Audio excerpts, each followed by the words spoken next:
নমস্কার, আমি অ্যাস্ট্রোলজার দেবকান্ত চৌধুরী বলছি।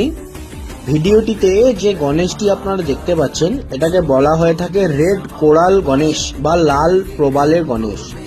এই গণেশ আপনি যদি আপনার বাড়িতে প্রতিষ্ঠা করেন তাহলে কি উপকারিতা পাবেন? যাদের দেখা যায় জন্মছকে মাঙ্গলিক দোষ, মঙ্গল পীড়িত অবস্থায় রয়েছে বা মঙ্গল ডাউন অবস্থায় রয়েছে, ব্যবসায় কেরিয়ারে উন্নতি নেই, স্বামী স্ত্রীর মধ্যে ভালো সম্পর্ক নেই, সব সময় ঝগড়া ঝামেলা অশান্তি কলহ লেগেই আছে, সাহসিকতার অভাব যে কোনো কাজে সেই ব্যক্তির মধ্যে দেখা যাচ্ছে।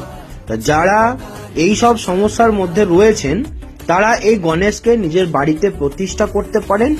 তার ফলে আপনার মাঙ্গলিক প্রভাব কমে যাবে, আপনার মঙ্গল উচ্চস্থ অবস্থায় আসবে, আপনার পরিবারে শান্তি বজায় থাকবে, স্বামী স্ত্রীর মধ্যে সুসম্পর্ক গঠন হবে এবং কেরিয়ার ব্যবসায় উন্নতি হবে। যারা গণেশটি নিতে চাইছেন উপরে দেওয়া হোয়াটসঅ্যাপ নাম্বারে বুকিং করুন। ভালো থাকুন, সুস্থ থাকুন, জয় মা তারা, জয় মা।